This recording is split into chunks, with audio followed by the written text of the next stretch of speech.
revoir, frère mio, au revoir, frère mio, au revoir, frère mio, si yo. Yo men, e bon ba mdou mwen vin fè sa ma fè men, ou vin nan men. A ou ta pren an pen mwen, mwen a ese kè ou ki kontan men. Ah.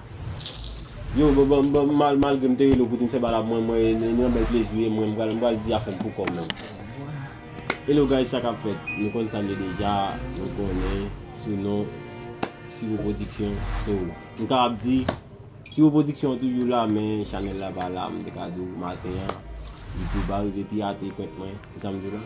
Ave di, ni feuilleton ki te komanse ya, mwen beze l'ajan, ave di, pak ka kontinye sou men chanel la anko. Ode sa mpase jodi ya men pou mwen di nou, al, si mwen beze gade, res feuilleton, mwen beze l'ajan, so, mwen invite nou, monte sur YouTube, tape, Nek Chemise lan Haiti.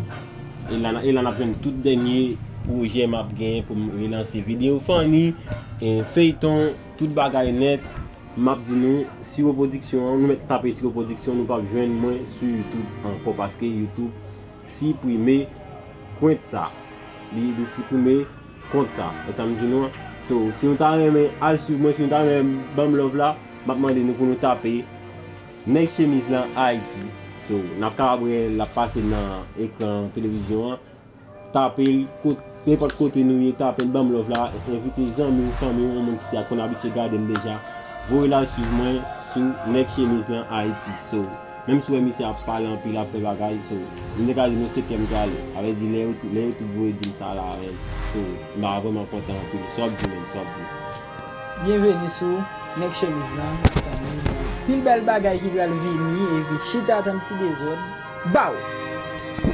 Nek Chemise lan Haiti. Allez.